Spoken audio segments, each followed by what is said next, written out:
तो सवाल autumn 2010 question number 4 है।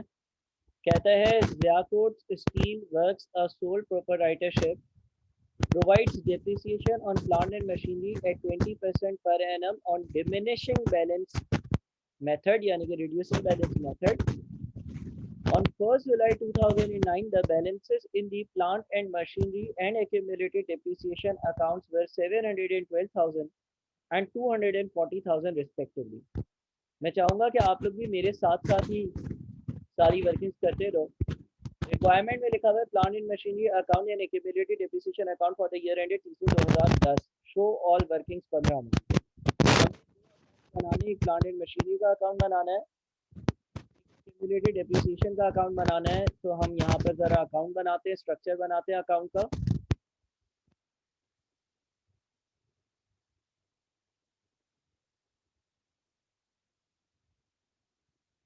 ये एक अकाउंट हो गया,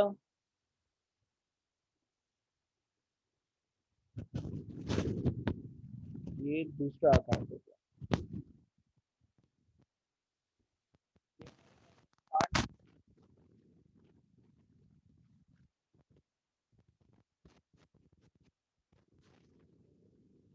हमारे पास है accumulated depreciation. Plant and machinery का जो ब्रॉड डाउन है,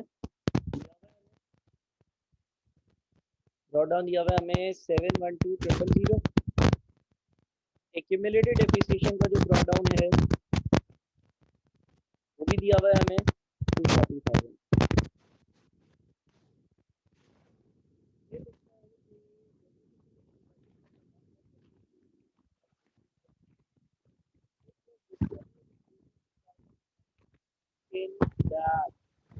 कुछ चीजें डिस्कवर, क्या डिस्कवर का rupees 25,000 ordinary repairs to machinery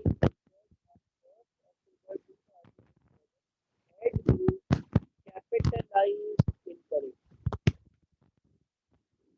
साल 2007 में पहली अक्टूबर साल 2007 रिपेयर एंड मेंटेनेंस का खर्चा किया था, लेकिन आपने गलती से उसको कैपिटलाइज कर दिया। यानी कि जो रिपेयर्स एंड मेंटेनेंस की डबल एंट्री पास होती है वो होती है रिपेयर्स डेबिट 25,000 रुपये और बैंक अकाउंट क्रेडिट 25,000। ये एंट्री पास करनी थी, आपने एंट्री पास कर दी फिक्स्ड एसेट्स डेबिट 25,000 रुपये, बैंक क्रेडिट 25,000। अब इसको सही कैसे करेंगे? फिक्स एसेट्स को गलती से डेबिट कर दिया, उसको क्रेडिट करना पड़ेगा। और रिपेयर्स जो है उसको मैंने रिकॉर्ड ही नहीं किया, तो रिपेयर्स को 25,000 से डेबिट करना पड़ेगा। इस तरह से हम इस एंट्री को सही करेंगे।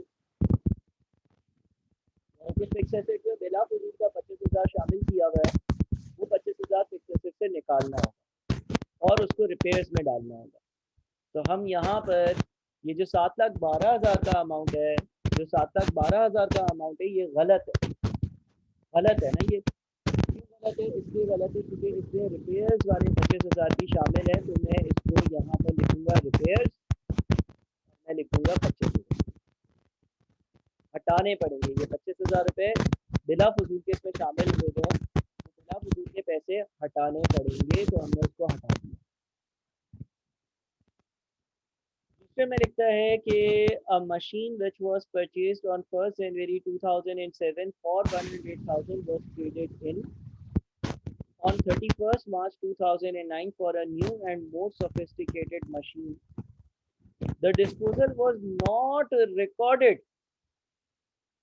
आपने एक मशीन डिस्पोज करी जो 1 लाख की आपने खरीदी थी, उसको आपने रिकॉर्ड ही नहीं करा, उसको आपने रिकॉर्ड ही नहीं करा। 1 लाख रुपए की एक मशीन थी जो आपने 1 जनवरी 2007 को खरीदी थी, वो आपने बेच दी, आपने वो देकर दूसरी मशीन ले ली है। तो जब मैं एक मशीन देता हूँ अपने पास से, मेरे पास से एक मशीन जाती है, मैं एक मशीन को डिस्पोज ऑफ करता हूँ, तो उसको रिकॉर्ड करना होता है, वो रिकॉर्ड ही नहीं किया। तो उसको रिकॉर्ड करते हैं। उसको कैसे रिकॉर्ड करेंगे? यहाँ पर आएगा डिस्पोजल, 1 लाख रुपए। The disposal was not recorded and the new machine was capitalized at 120,000, being the net amount paid to the supplier. The trade-in allowance amounted to 50,000 rupees. एक तो आपने पिछली मशीन को माइनस नहीं किया था, डिस्पोज नहीं किया था, निकाला नहीं था, वो मैंने निकाल दिया, एक काम हो गया। दूसरी चीज़ जो है वो ये है कि जो आगे लिखता है वो ये लिखता है कि the new machine was capitalised at 120,000। नई मशीन को जो आपने ऐड किया था वो 1,20,000 रुपये पर ऐड किया था, एडिशन में 1,20,000 लिखा था, being net amount paid to the supplier. लेकिन ये तो वो अमाउंट है जो सप्लायर को आपने पे किया है भाई, आपने एक ट्रेडिंग भी तो किया है, एक मशीन भी तो दी है, the trade in allowance amounted to 50,000। इसका मतलब ये कि जो नई मशीन आपने खरीदी है ना उसकी टोटल वैल्यू होगी 1,70,000 रुपये। 1,20,000 रुपये उसमें से आपने पे किए और 50,000 रुपये पे इसलिए नहीं किए क्योंकि आपने पुरानी मशीन दी थी। 1,20,000 रुपये पे किए और 50,000 इसलिए पे नहीं किए क्योंकि आपने पुरानी मशीन दी थी। अब अगर 1,70 वाली चीज़ है तो मुझे एडिशन में 1,70 लिखना था, लेकिन मैंने सिर्फ 1,20 लिखा था। पुरानी मशीन थी उसकी वजह से 50,000 कम दिए, वो नहीं लिखा हुआ, लिहाजा ये वाला अकाउंट या ये वाली साइड 50,000 से कम है, तो इसको मुझे एडिशन लिखना पड़ेगा 50,000 रुपये का, 50,000 रुपये का कम एडिशन का। फिर आगे लिखते हैं it was decided to correct the above mistake by finalising the account for the year ending 2010। Only one machine was purchased during the year ending 2010 costing 60,000. The machine was received in the factory on 1st October 2009 and was installed on 1st January 2010. फिर ये लिखा है कि सिर्फ और सिर्फ एक और मशीन खरीदी गई थी जो 2010 वाले साल में, वो 60,000 की थी। वो मेरी फैक्ट्री पे पहली अक्टूबर को आ गई और इंस्टॉल करी जनवरी को, यानी कि 60,000 की मशीन खरीदी है, ऑब्वियसली इसको तो रिकॉर्ड करना ही पड़ेगा। तो एडिशन में एक और एडिशन आ जाएगा 60,000। अब बताओ कि मुझे कैरी डाउन कितना आता है और इसकी अकाउंट को जरा कॉपी करो। कैरी डाउन कितना आता है?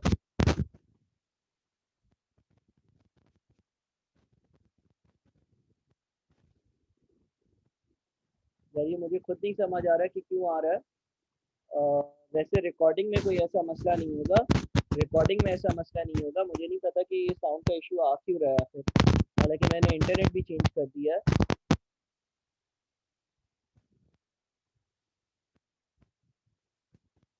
पता नहीं, माइक तो मैं नॉर्मल वाला यूज़ कर रहा हूँ, इसी से क्लासेस ले रहा हूँ सारी। एनीवेज जो रिकॉर्डेड लेक्चर आएगा ना उसमें इशू नहीं होगा, ये मुझे मालूम है।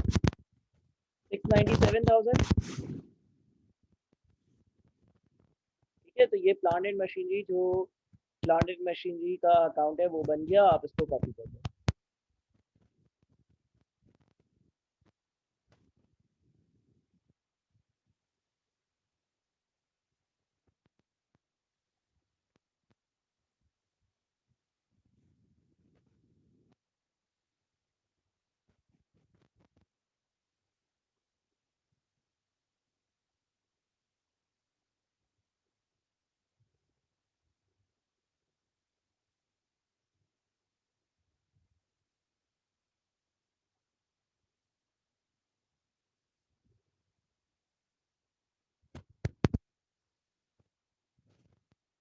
अब हम आते हैं डेप्रिसिएशन के अकाउंट पर।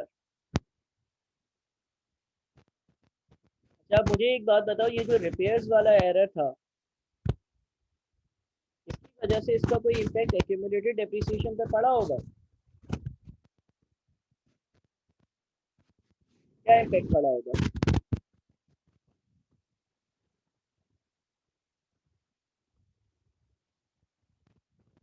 वजह से मैंने अपने एसेट ज़्यादा दिखा दिए थे, एसेट ज़्यादा दिखा दिए तो डेप्रिसिएशन भी ज़्यादा लग गई होगी।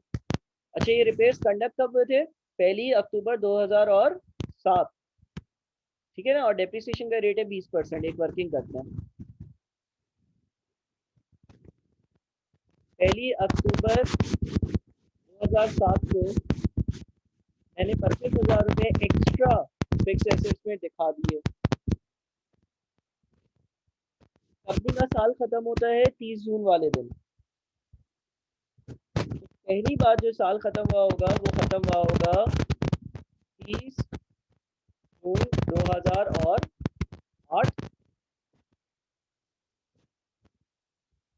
9 मंथ्स की डेप्रिसिएशन, तो 25,000 का 20% इंटू 9/12। जब साल 2008 खत्म हुआ होगा तो मैंने इस पर डेप्रिसिएशन भी लगाई होगी 9 महीने की, और वो इसमें शामिल होगी, इस ओपनिंग बैलेंस में शामिल होगी, 240 में शामिल होगी, जो कि गलत है। अच्छा, उसके बाद फिर मेरा जो नेट बुक वैल्यू है 30 जून वाली, वो आ गई 21250। फिर अगली बार साल खत्म हुआ 30 जून 2000, उसके लिए अगेन इस अमाउंट का 20% यानी कि 4250। यानी कि इसका मतलब ये हुआ कि 4250 और 3750 दो एक्स्ट्रा डिप्रिसिएशन आपने लगा दी थी।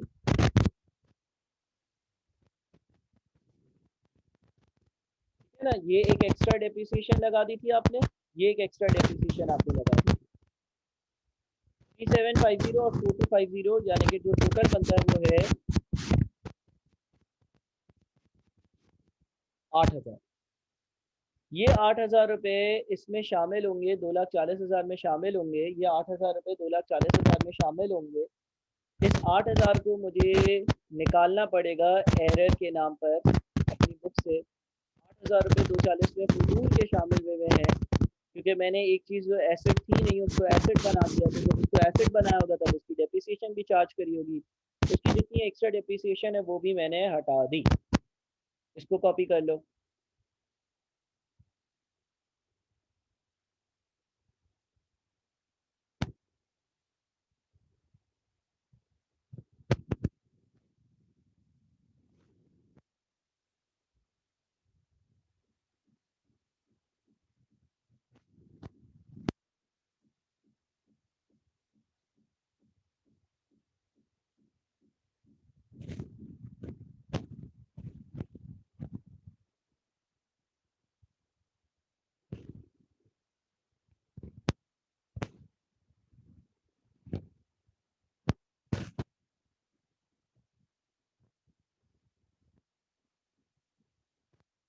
हो गया?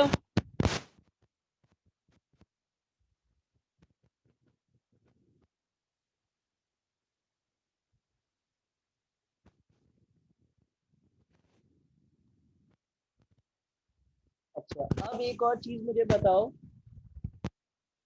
जो एसेट तुमने डिस्पोज करा है, सवाल में लिखा हुआ था इसकी कोई भी एंट्री पास नहीं हुई है, तो भाई जब आप एसेट डिस्पोज करते हो तो उसकी डिस्पोजल वाली जितनी भी डेप्रिसिएशन पिछले सालों की होती है, वो सारी डेप्रिसिएशन भी आपको अपनी बुक से निकालनी होती है, वो भी आपने नहीं निकाली होगी। तो हमने जो एसेट डिस्पोज किया था उसकी डेप्रिसिएशन कितनी बनती है, अब हमें ये देखना है। हमने जो एसेट डिस्पोज ऑफ किया है वो हमने 1 जनवरी 2007 को खरीदा था। हमने जो एसेट डिस्पोज किया है,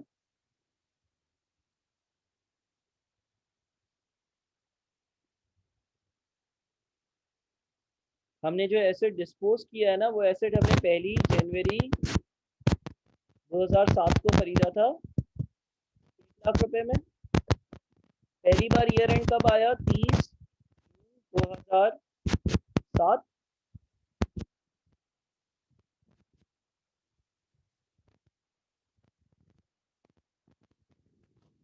ठीक है। दूसरी बार ईयर एंड कब आया? 30 जून 2008। तीसरी बार ईयर एंड कब आया? 30। बेची कब है?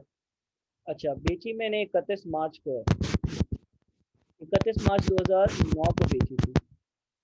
तो 31 मार्च 2009।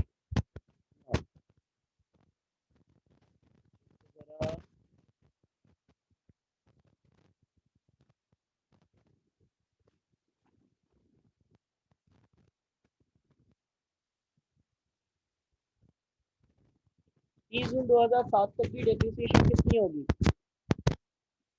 1 लाख का 20% मल्टीप्लाइड बाई 6/12, 10,000। 10,000 की डेप्रिसिएशन के बाद इसकी वैल्यू बच गई होगी 90,000। 90,000 का 20%,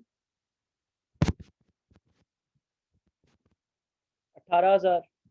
फिर 90,000 में से 18,000 हटाए, नेटवर्क वैल्यू आई। फिर 31 मार्च तक डेप्रिसिएशन लगानी है।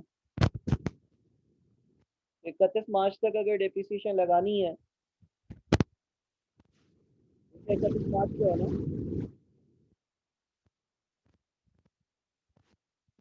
कब बेचा है मैंने, was traded on 31st 2007 even most of integrated machine the disposal of revenue। अच्छा, अब हाँ, एक और चीज सुनो। तुमने तो ये डिस्पोजल रिकॉर्ड ही नहीं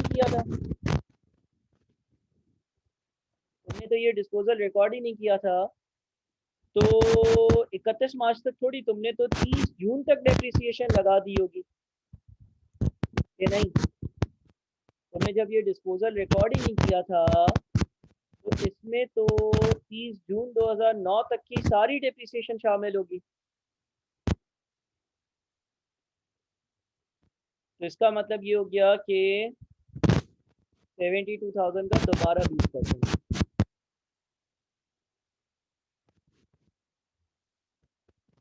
क्योंकि रिकॉर्ड ही नहीं हुआ था ना 31 मार्च को, हमने अपनी बुक से निकाला ही नहीं है। अच्छा, तो ये 10,000 प्लस ये 18,000 प्लस ये 14,400, 42,400, 42,400 ये यहाँ पर आ जाएगा।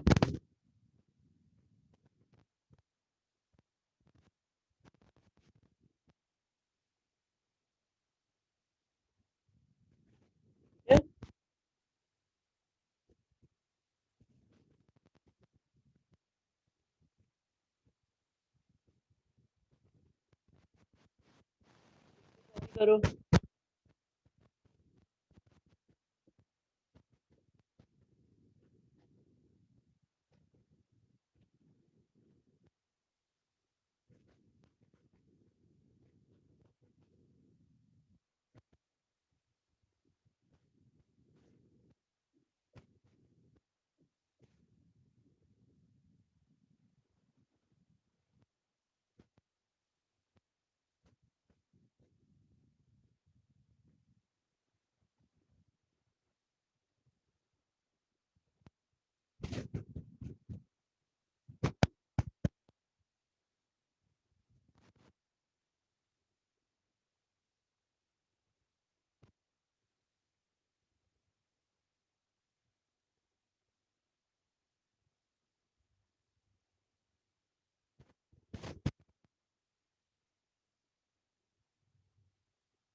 चलिए कॉपी।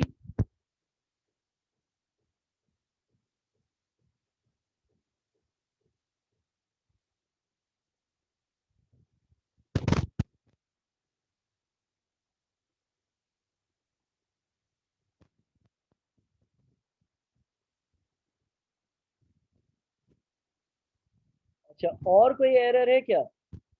और कोई एरर है?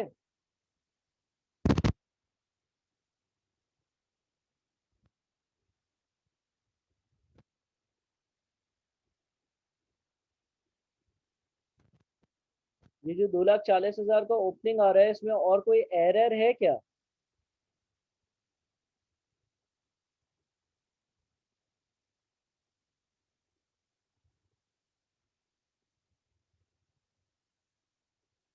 जल्दी से सोचो भाई।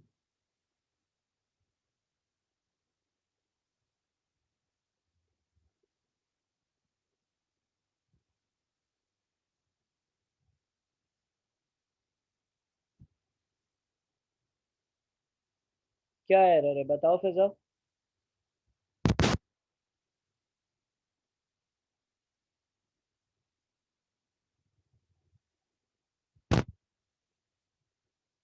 एक्सेलेंट, जबरदस्त।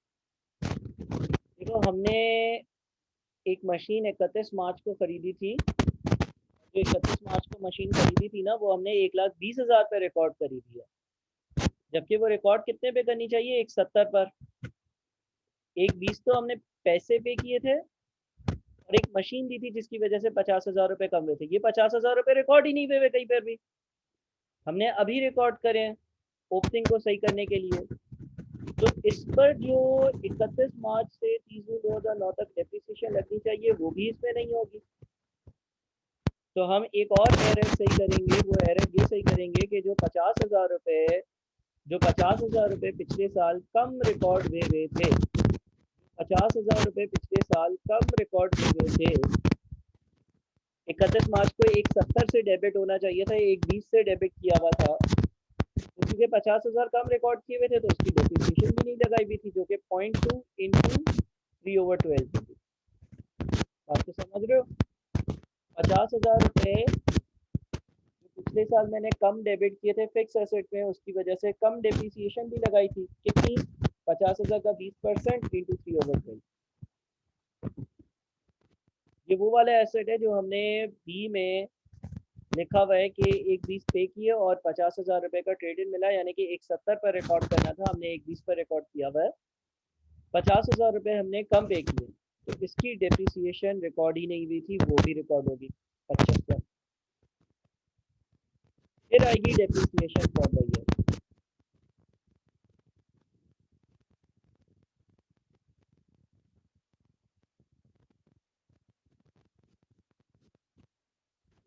अब डेप्रिसिएशन फॉर द ईयर की वर्किंग ज़रा आप लोग करो, मुझे बताओ क्या आनी चाहिए।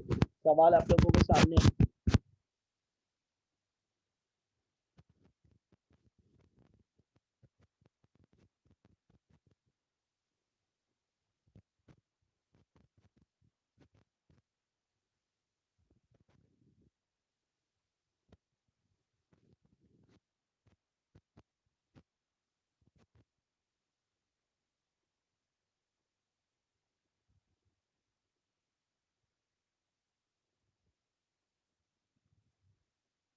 यहाँ तक कॉपी करो, डेप्रिसिएशन फॉर द ईयर की वर्किंग करवाता हूँ। सवाल सबके सामने होना चाहिए, मैंने व्हाट्सएप ग्रुप पे भेजा हुआ भी है।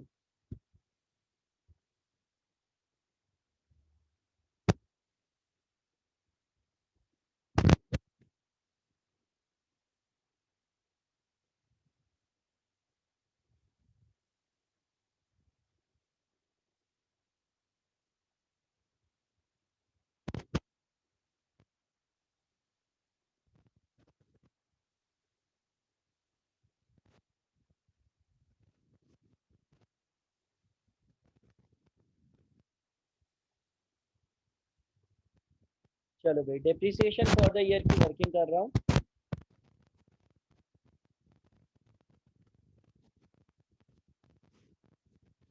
इस जगह लिखते हैं हम कॉस्ट, इस जगह लिखते हैं एक्यूमुलेटेड डेप्रिसिएशन, और इस जगह लिखते हैं नेट बुक वैल्यू। हमारे पास सवाल के हिसाब से जो कॉस्ट आ रही थी ओपनिंग, वो आ रही थी 7,12,000, और एक्यूमुलेटेड डेप्रिसिएशन जो ओपनिंग आ रही थी वो आ रही थी 2,40,000। यानी कि जो ओपनिंग नेट बुक वैल्यू आ रही थी वो आ रही थी 72,000।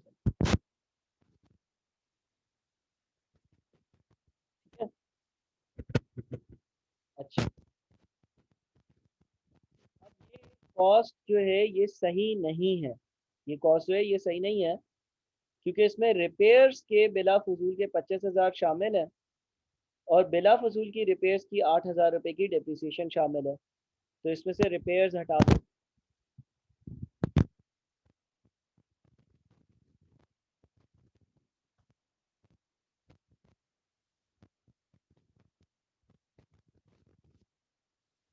यानी कि रिपेयर्स वाला एरर अगर हम सही कर दें, रिपेयर्स वाला एरर अगर हम सही कर दें तो 7,12,000 माइनस 25,000 इतनी कॉस्ट होगी। एक्यूमुलेटेड डेप्रिसिएशन 240 सही नहीं है, 240 माइनस 8,000 इतनी एक्यूमुलेटेड डेप्रिसिएशन होगी। नेट बुक वैल्यू 472,000 सही नहीं है, 472,000 माइनस 17,000 इतनी नेट बुक वैल्यू होगी। दूसरी चीज, आपने ट्रेड इन वाला ये जो डेबिट है 50,000 का, ट्रेड इन वाला जो डेबिट है 50,000 का, ये आपने रिकॉर्ड ही नहीं किया था और इसकी डेप्रिसिएशन 2500 की जो है वो भी रिकॉर्ड नहीं की थी। यानी कि इसमें ये दो जो चीज़ें कम थी, तो आप ट्रेड इन वाली चीज़ रिकॉर्ड करोगे तो 50,000 बढ़ा दोगे, सही वाली कॉस्ट क्या होगी, 50,000 ज़्यादा होगी। सही वाली ओपनिंग डेप्रिसिएशन क्या होगी, सही वाली ओपनिंग डेप्रिसिएशन जो है वो 2500 ज़्यादा होगी। और सही वाली जो नेट बुक वैल्यू होगी वो 47500 ज़्यादा होगी। ये पिछले साल की गलती थी, ये पिछले साल की गलती थी, इसीलिए ये ओपनिंग बैलेंसेस ठीक नहीं थे, ये सारे ओपनिंग बैलेंसेस ठीक नहीं थे, उनको मैंने ठीक करा। सही है। और कोई गलती थी पिछले सालों में?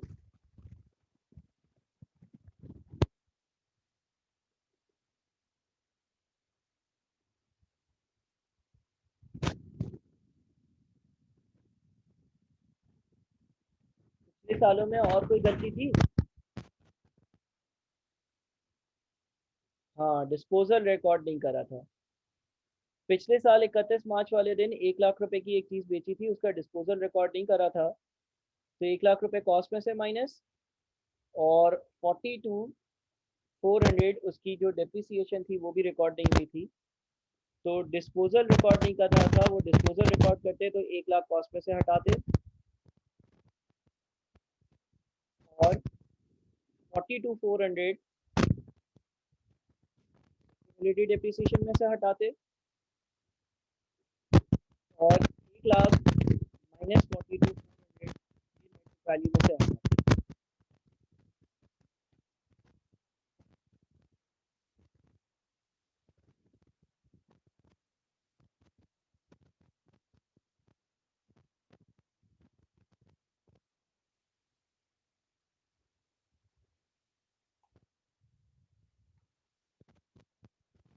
ठीक है, यानी कि सही वाली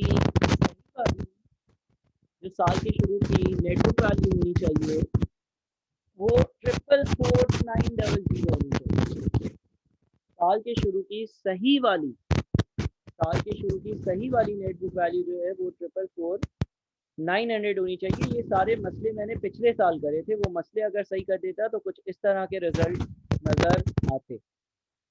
637,000, 192,100 और 444,900। ठीक है।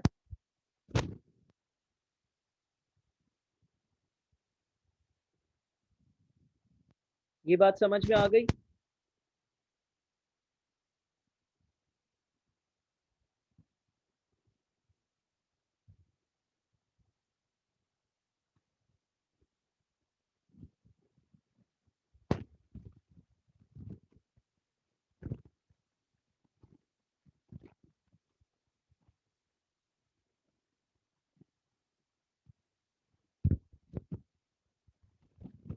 होपफुली इसको कॉपी भी कर दिया होगा। अच्छा, अब क्या होगा भाई, अब हम for the year depreciation calculate करते हैं। देखो ये नेट बुक वैल्यू है, और जब हम अपने पास रिड्यूसिंग बैलेंस मेथड अप्लाई करते हैं तो नेट बुक वैल्यू पर डेप्रिसिएशन लगाई जाती है। लिहाजा 444,900 का हम ले लेंगे, कितना परसेंट चल रहा है सवाल में, 20%, 20% ले लेंगे। ये आ गया 88,980। ठीक है ना, ये आ गया 88,980। एक तो ये डेप्रिसिएशन हो गई, क्या ये फुल है डेप्रिसिएशन, बस इसके अलावा और कुछ नहीं है?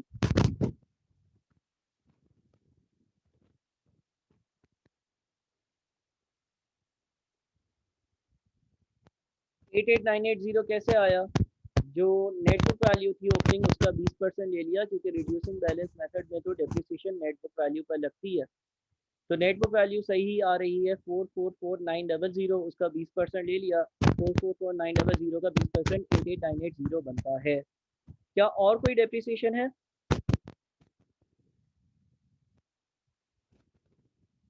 यस, कौन सी? हाँ, हमने एक नई मशीन भी तो खरीदी है 60,000 की, 60,000 की न्यू मशीन भी खरीदी है। और वो 60,000 की न्यू मशीन हमने कब खरीदी? हमने 1 जनवरी को हमारे पास वो इंस्टॉल हुई है, 1 जनवरी से वो रनिंग कंडीशन में आई है। तो 60,000 का 20% इंटू 6/12 यानी कि 6,000। तो total depreciation for the year जो है ना वो 94980 बनती है। ठीक है, 94980। ये 6,000 कैसे आया? जो मशीन आपने खरीदी है, जो मशीन आपने 1 जनवरी 2010 को अपने पास इंस्टॉल करी है, 30 जून 2010 तक उसकी 6 महीने की डेप्रिसिएशन जो है वो 60,000 इंटू 20% इंटू 6/12 बनती है। यानी कि ये टोटल हमारे पास 94980 आता है। सही है।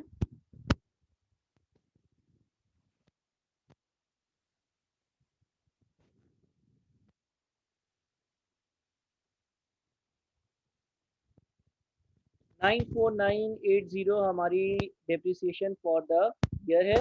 94980 हमारी डेप्रिसिएशन फॉर द ईयर है। अब आप मुझे इसका डेप्रिसिएशन के अकाउंट का कैरेट डाउन बता दो कि कितना होगा। चलो कैरेट डाउन बता दो कितना होगा।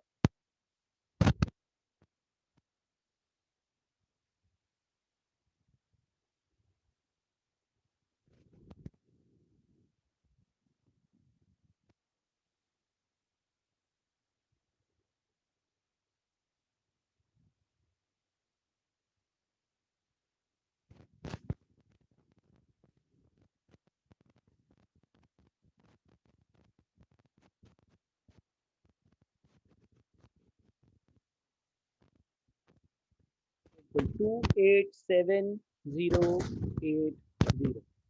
चलो जी, इसको कॉपी कर लो। ये अगेन एक मुश्किल सवाल था, एरर्स के साथ था, और एरर भी हुए थे पिछले साल। ठीक है ना? लेक्चर आपको मिलेगा, आप उसको दोबारा से देखकर और फिर मुझसे क्वेरीज पूछोगे। मैंने ये एक और सवाल भी कर दिया, कॉपी कर लो फिर बताना। फिर तीसरा सवाल आज का करते हैं।